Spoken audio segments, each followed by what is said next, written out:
बच्चा दे दे भगवान। राधिका और अमन की शादी को पूरे 5 साल हो चुके थे, लेकिन अभी तक उनकी गोद में एक बच्चा नहीं आया था। इसकी वजह से राधिका और अमन दोनों ही बहुत तनाव में रहते थे। साथ ही अमन के माँ बाप यानी कि राधिका के सास ससुर भी काफी परेशान रहते थे। लेकिन कमाल की बात यह थी कि पढ़ी लिखी फैमिली होने के बावजूद भी उन लोगों ने कभी डॉक्टर से इस बारे में बात करने की कोशिश नहीं की।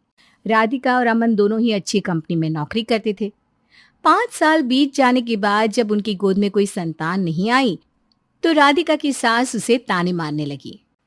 मेरे साथ की सारी औरतों के घर में दो दो पोते पोतियां खेल रहे हैं।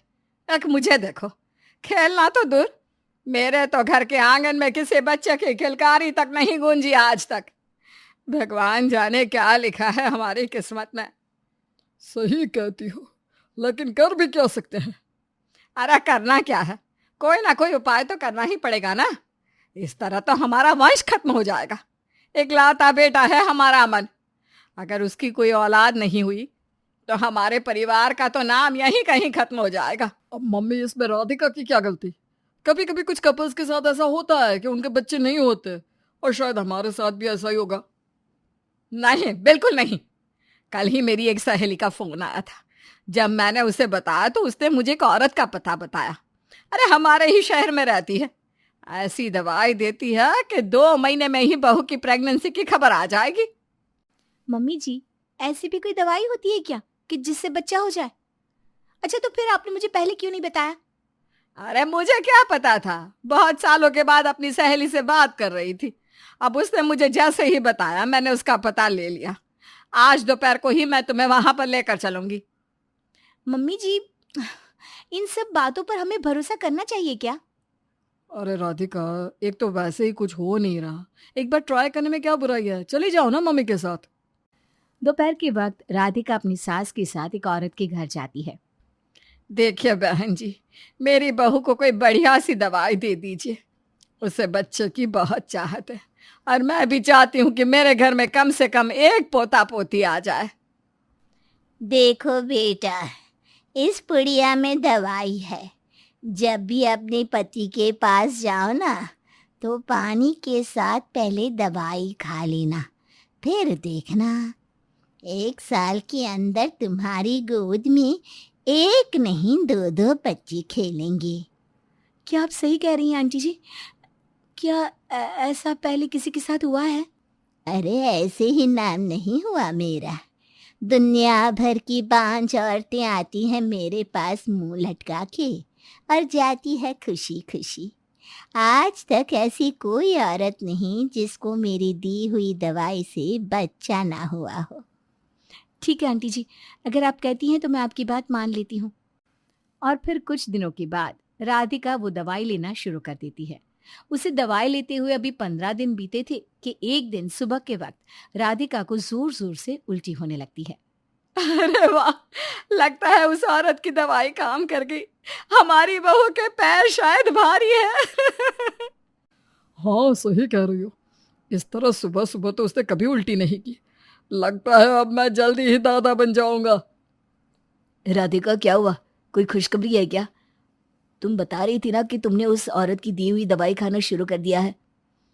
पता नहीं, शायद हो भी सकता है, लेकिन अभी भी मेरा दिल इस बात को नहीं मान रहा कि किसी की देसी दवाई से मैं प्रेग्नेंट हो जाऊं इतनी जल्दी। राधिका और अमन का परिवार बिना राधिका का चेकअप करवाए इस बात की खुशी मनाने लगता है कि शायद राधिका प्रेग्नेंट हो गई है। फिर 2 दिन बाद, अमन, मुझे तो पहले ही इस बात पर भरोसा नहीं था। जानते हो, वो उल्टी ना ऑफिस में पार्टी के टाइम मैंने कुछ उल्टा सीधा खा लिया था, उसकी वजह से हुई थी। ये तुम क्या कह रही हो राधिका? हो सकता है ना कि तुम प्रेग्नेंट हो।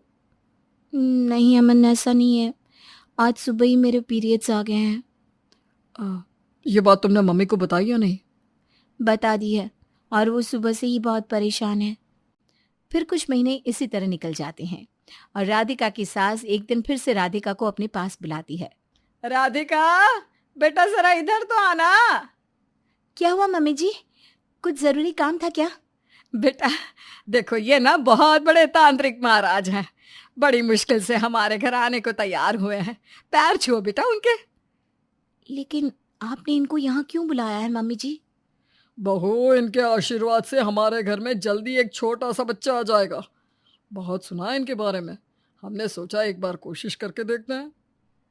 अरे पापा, पहले उस औरत की दी हुई दवाई भी तो ट्राई की थी, उससे तो कुछ नहीं हुआ। मुझे नहीं लगता कि ऐसी कोई भी चीज़ काम करने वाली है। तुम पढ़े लिखे लोग ऐसे ही माँ बाप की बात मानते नहीं। अरे इन तांत्रिक महाराज के आशीर्वाद से अच्छी अच्छी बांझ औरतों को भी बच्चे हो जाते हैं, और फिर एक बार कोशिश करने में हर्ज ही क्या है। ठीक है मम्मी जी, अगर आप कहती हैं तो मैं आपकी बात मान लेती हूँ। इधर आओ, हम तुम्हारे गले में एक ताबीज बांध देंगे बेटा। इस काले धागे को कभी मत उतारना जब तक तुम्हारा बच्चा ना हो जाए। इतना कहकर तांत्रिक राधिका के गले में काला धागा बांध देते हैं। महाराज, सच में मेरी बहू माँ बन जाएगी ना? मैं अपने आप को दादी बनने से अब और नहीं रोक सकती। चिंता करने की कोई बात नहीं है। आपकी बहू के ऊपर जो दोष था मैंने उतार दिया है। अब देखना, आपके घर में बहुत जल्दी बच्चे की किलकारियां गूंजेगी। लेकिन फिर कुछ महीने निकल जाते हैं और राधिका प्रेग्नेंट नहीं होती। अब राधिका और अमन दोनों और भी ज्यादा परेशान हो चुके थे, क्योंकि अपनी माँ के कहने पर उन्होंने तांत्रिक और उस औरत की दवाई दोनों चीजों को ट्राई कर लिया था। इन बातों से परेशान होकर एक दिन राधिका अमन से कहती है, अमन, आपको नहीं लगता हम बेकार की चीजों में अपना दिमाग लगा रहे हैं? बेहतर होता कि हम किसी डॉक्टर के पास ही चले जाते। राधिका, डॉक्टर के पास जाने से क्या होगा? अगर तुम माँ नहीं बन सकती तो हो सकता है कि तुम्हारी या मेरे अंदर किसी के अंदर कमी होगी, शायद इसीलिए। हाँ, तो हमें उस बारे में डॉक्टर के पास जाकर पता तो करना चाहिए ना। मुझे नहीं लगता। राधिका, बेकार में ही अगर तुम्हारी मेरी किसी की भी कमी की बात सामने आ गई तो घर में और तमाशा हो जाएगा।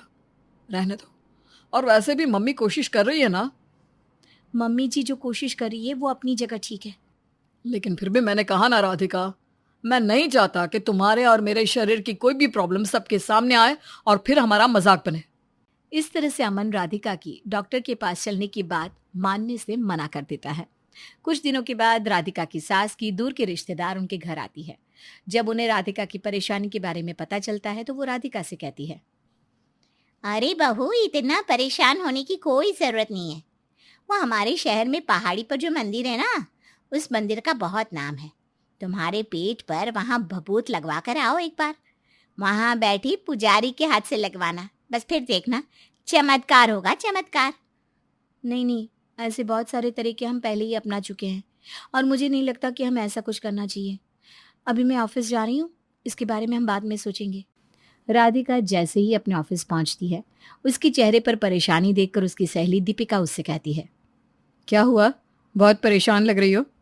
क्या करूँ यार, एक तो मैं प्रेग्नेंट नहीं हो रही और उसकी वजह से मेरे घर में रोज रोज नए नए तमाशे होते हैं।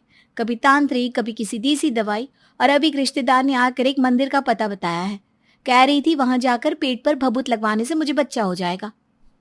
मैंने तुम्हें पहले भी समझाया था राधिका, तुम्हें डॉक्टर को कंसल्ट करना चाहिए। इन सब बातों पर भरोसा करना सही नहीं है।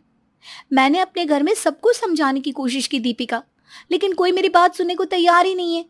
चलो ठीक है, वैसे मैं फिर से तुमसे यही कहूंगी कि एक बार अपने घर पर सबसे बात करो। क्या पता इस बार सब ठीक हो जाए, सब मान जाए। शाम को जब राधिका अपने घर पहुंचती है तो अपने सास और ससुर के कहने पर उसे जबरदस्ती मंदिर जाना पड़ता है। मंदिर में जाकर पुजारी राधिका के पेट पर भभूत लगाकर उसे आशीर्वाद देता है। खुश रहो बेटा, बहुत जल्दी तुम्हें माँ बनने का सुख मिलेगा। अगर ऐसा हुआ ना पुजारी जी, तो मैं आपके मंदिर को पूरे 51,000 की दक्षिणा दूंगी। अरे क्यों नहीं होगा, इस मंदिर का चमत्कार आप जानती नहीं बहन जी। अच्छे अच्छे लोगों के काम बन जाते हैं।